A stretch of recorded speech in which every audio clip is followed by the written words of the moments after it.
Instant ആയിട്ടൊരു moisturiser ഉണ്ടാക്കുന്നത് പറഞ്ഞു തരട്ടെ. വെന്ത വെളിച്ചെണ്ണ മാത്രം മതി. നമ്മൾ കുളി കഴിഞ്ഞിട്ട് നനവോടെ തുടയ്ക്കുന്നതിന് മുൻപ് വേണം ഇത് അപ്ലൈ ചെയ്യാനായിട്ട് കേട്ടോ. ഈ വെള്ളമുള്ള കയ്യിലേക്ക് ജസ്റ്റ് ഒരു 5-6 ഡ്രോപ്പ് വെന്ത വെളിച്ചെണ്ണ ഒഴിക്കാം. 5-6 ഡ്രോപ്പ് എന്ന് പറഞ്ഞാൽ കയ്യിലേക്കും കാലിലേക്കും ഒരുമിച്ച് അപ്ലൈ ചെയ്യാനായിട്ട് മതി. 5-6 ഡ്രോപ്പ് ഒഴിച്ചിട്ട് നന്നായിട്ട് റബ്ബ് ചെയ്യാം.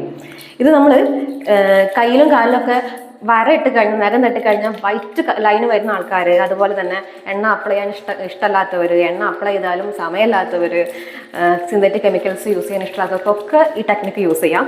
നന്നായിട്ട് റബ്ബ് ചെയ്യാം. ഈ വെള്ളവും ഓയിലും കൂടി ചേർന്നിട്ട് ഒരു കൊളോയിഡൽ ഫോമിലേക്ക് മാറും. ഇതാണ് നമ്മൾ മോയ്സ്ചറൈസറായിട്ട് അപ്ലൈ ചെയ്യാൻ പോകുന്നത്. എന്നിട്ട് ഇത് നമ്മൾ ഈ നനവുള്ള കയ്യിലും കാലും ഒക്കെ അപ്ലൈ ചെയ്ത് കൊടുക്കാം. അതിനുശേഷം നമ്മളിത് കഴുകിക്കളയാം. ജസ്റ്റ് വെള്ളം ഒഴിച്ച് കഴുകിയാൽ മതി. പിന്നീട് നമ്മൾ സോപ്പിട്ട് കഴുകരുത്. അത്രേ ഉള്ളൂ. കഴുകിക്കഴിഞ്ഞിട്ട് തുടച്ച് കളയാം. അത്രേ ഉള്ളൂ.